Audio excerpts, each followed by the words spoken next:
A gente tem o caso do ministro do STF que se aposentou, Lewandowski, a cadeira está lá vaga, e a Mônica Bergamo, ela colocou hoje na sua coluna na Folha de São Paulo que Lula teria dito ao ministro Alexandre de Moraes que até sexta-feira ele vai indicar o seu advogado pessoal e afilhado de casamento, Cristiano Zanin, para a cadeira de Lewandowski no Supremo Tribunal Federal.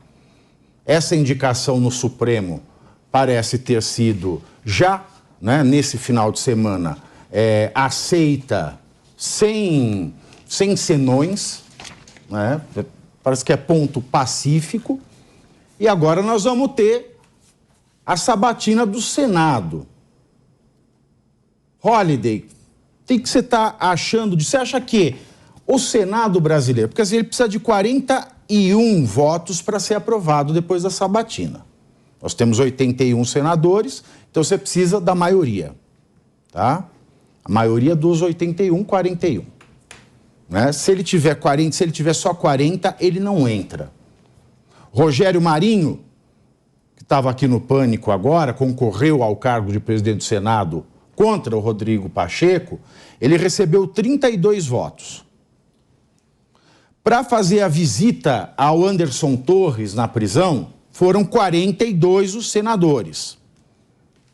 Você acha que é possível que a base de 32 tenha subido para 42 e pode haver uma não aprovação do indicado de Lula? Olha, eu sou, infelizmente, bem pessimista quanto a isso. Veja, é de certa forma escandaloso, estrondoso que o presidente da República esteja nomeando o seu advogado pessoal para uma vaga no STF. Mas também é verdade que, embora essa seja uma aproximação muito explícita, essa sempre foi a regra. O presidente da República indica pessoas que são próximas a ele. O próprio Lewandowski, que se aposentou agora, não era advogado de defesa do Lula, nem tinha uma aproximação muito explícita, mas ele tinha, a mãe dele, né, tinha uma aproximação quase que íntima, né, de melhores amigas com a dona Marisa Letícia, então primeira-dama nos primeiros governos do presidente Lula.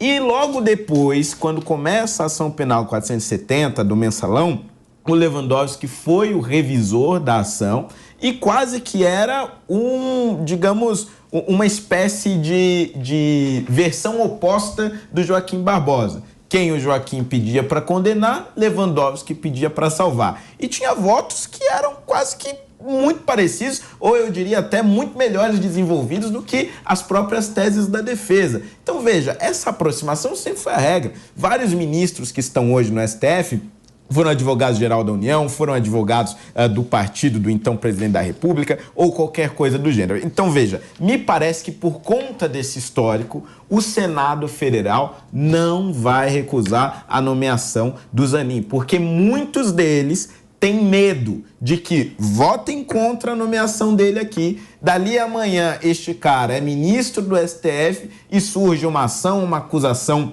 lá na Suprema Corte contra o senador e, óbvio, o voto é aberto ou é fechado? Vai se lascar. Boa pergunta. Devia ser fechado, né? Me parece que o voto é aberto. Eu acho que não tinha que ser aberto, na verdade. Me parece que é aberto. Mas é uma boa pergunta. É bom verificar. Mas aí a pessoa... Pois é, se a gente for pensar na suspeição, ele não poderia votar um caso em que o cara votou contra ele.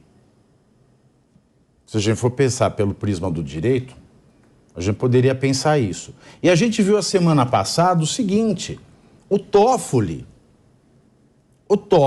em vídeo, assumiu que conhecia muito bem o José Genuíno para saber que ele não era culpado, que só o condenou para participar da dosimetria da pena. Ou seja, ele deu uma condenaçãozinha para ele poder ajudar o amigo a diminuir a pena. Ele assumiu isso. Ele falou com todas as letras. Isso foi um escândalo, até mesmo na imprensa, que estava, até o momento, tolerante com tudo que acontecia. O Toffoli falou, eu conheço muito bem o Genuíno, ele não teria cometido esse crime. Eu só o condenei para participar do cômputo, do cálculo da pena, para fazer descer a pena. Acreditável. E aí? A gente fala. O que vai ser do STF com tudo isso? Se a gente já tem esse vídeo que foi um escândalo, juridicamente foi um escândalo para o Estado Democrático de Direito. Depois... Mais um, né, Pavinato? Mais um. Depois a gente vai ter um advogado que tem os mesmos inimigos que o presidente e tem uma relação familiar com o presidente. Familiar. Olha, Pavinato, eu estava pensando que o Nicole fala muito da questão do patrimonialismo, né? Apesar de ser um grande advogado. Sim, mas a relação estreita, né? Muito melhor que o Lewandowski, aliás. O Lula precisaria escolher alguém da lista tríplice? Não, ele pode escolher alguém de fora, né? Outros presidentes já fizeram isso. O ponto é essa relação de proximidade. E aí, na esteira do que tu sempre fala, eu fico pensando na questão da moralidade pública, né? Está na Constituição, exige-se que quem tem cargo público tenha moralidade pública, seja pessoa idônea, mas isso é completamente jogado às favas. E eu estudo discurso, né? Eu faço análise de discurso, então para mim sempre pega isso, assim, o que as pessoas falam em um mês e no outro elas já estão fazendo completamente o contrário. Esse caso do Zanin, com todo o respeito que eu tenho ao STF, mas é transformar o STF num puxadinho da casa do Lula, da casa pessoal do Lula, não é nem do Palácio do Planalto, né? Agora, mas você veja bem, a gente sabe, Musa, que tem alguns interesses. Tem o que foi levantado, que o Benedito Gonçalves, ele teria, né, uma negociação para que ele encerrasse a sua carreira, ele vai fazer 70 anos, que ele ficasse 5 anos como ministro, encerrasse a carreira como ministro do STF. Né? Isso correu toda a imprensa na semana passada. A gente também tem a pretensão do ministro Alexandre em levar um bom ministro, aliás, do STJ para o STF. E a gente também tem a pretensão do Pacheco.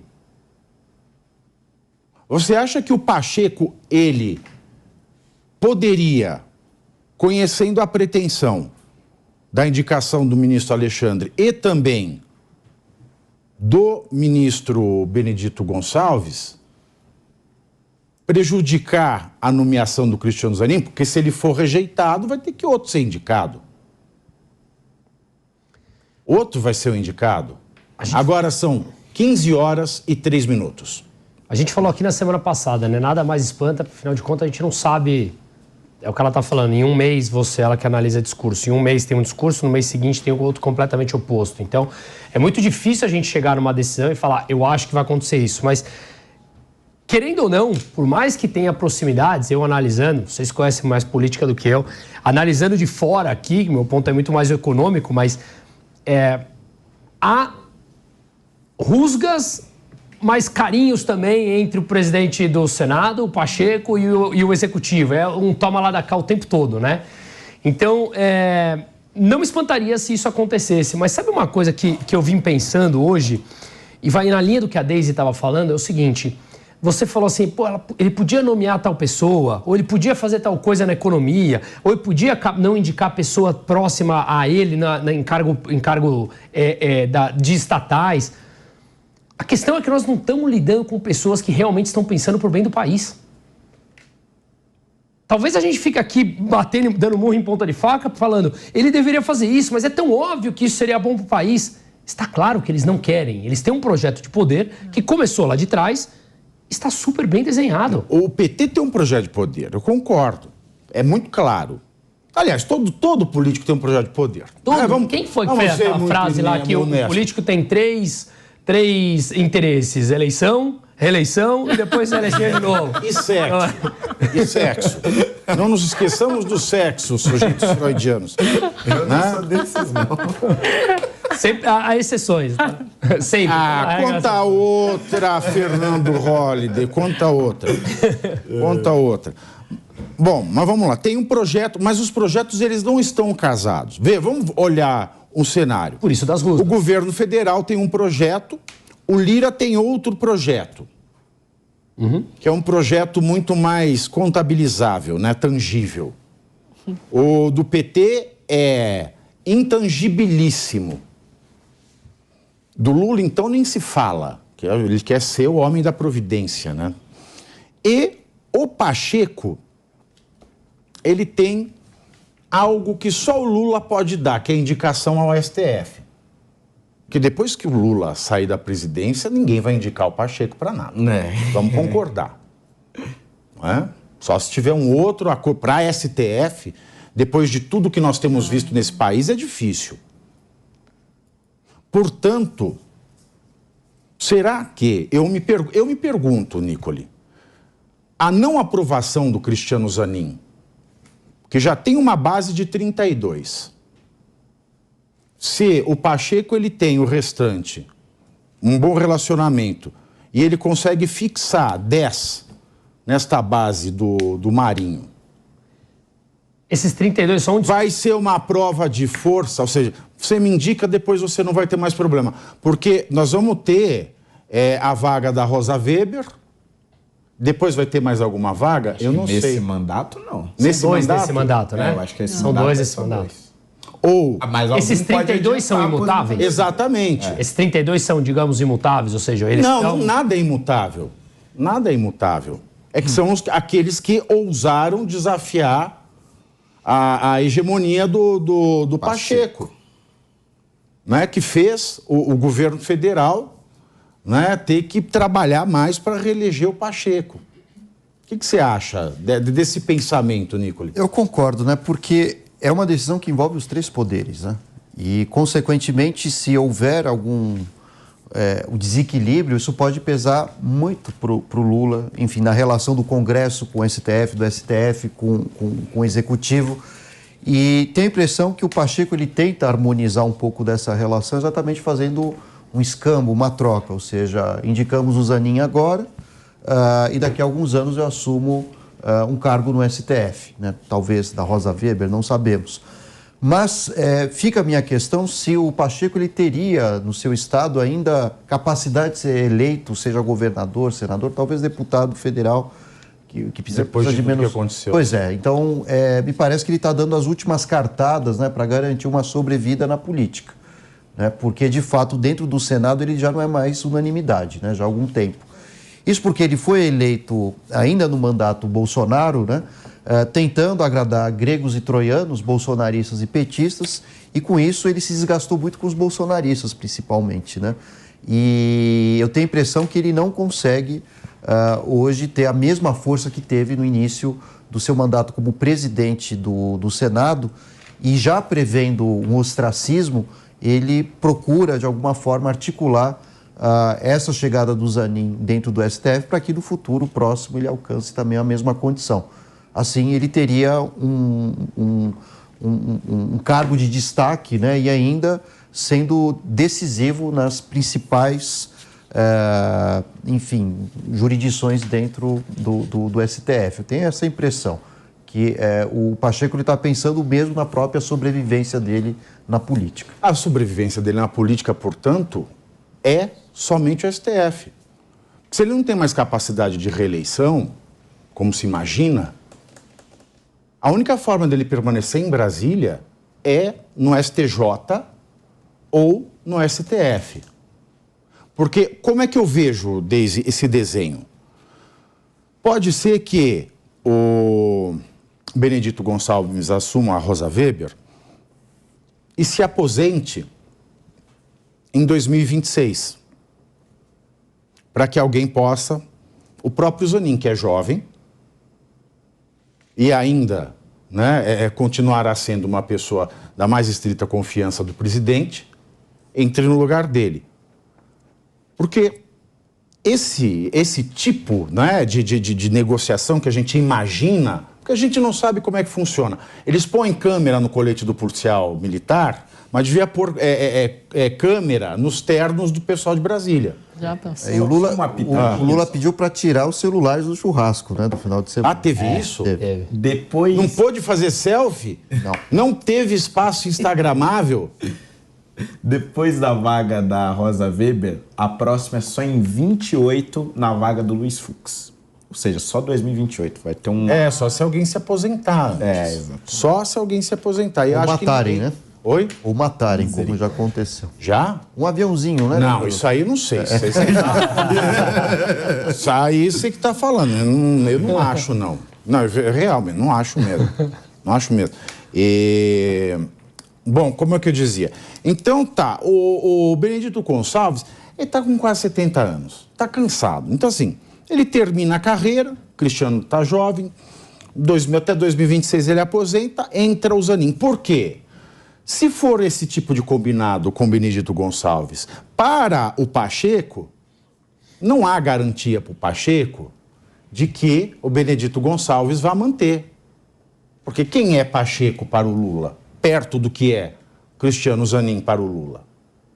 Agora, ou ele mostra essa demonstração, ou ele faz essa demonstração de força agora, ou, eu arrisco dizer, ele não vai mais para o STF. Então, é por isso que eu acho que o Senado pode não aprovar essa indicação, se ela for feita. Então, a grande pergunta é essa, Pavinato, mas eu acho assim, Afinal de contas, não vamos esquecer que ele é presidente do Senado. Sim. Porque se ele ficar muito revoltado, ele pode começar a chamar ministro do STF para prestar explicação. Ele tem essa competência constitucional, só não exerceu ainda. Deixa eu pensar aqui. Então, o que eu acho dessa história toda do Pacheco? Para ele, essa indicação do Zanin, meu modo de ver, é matar ou morrer. Né? Ele tem a chance dele agora. Eu não acredito que o Pacheco tenha força política para conseguir a maioria no Senado para aprovação do Zanin. O que eu acho que vai acontecer é que o Senado vai se acovardar e vai aprovar o Zanin pelos motivos que tu já explicou aqui, porque depois assume como ministro e aí pode dar problema para os parlamentares. Mas eu não acredito que seja pela força do Pacheco, mas eu acho que esse medo do Senado vai acabar favorecendo ele. Acho que no fim o Pacheco vai acabar levando a melhor. Mas agora,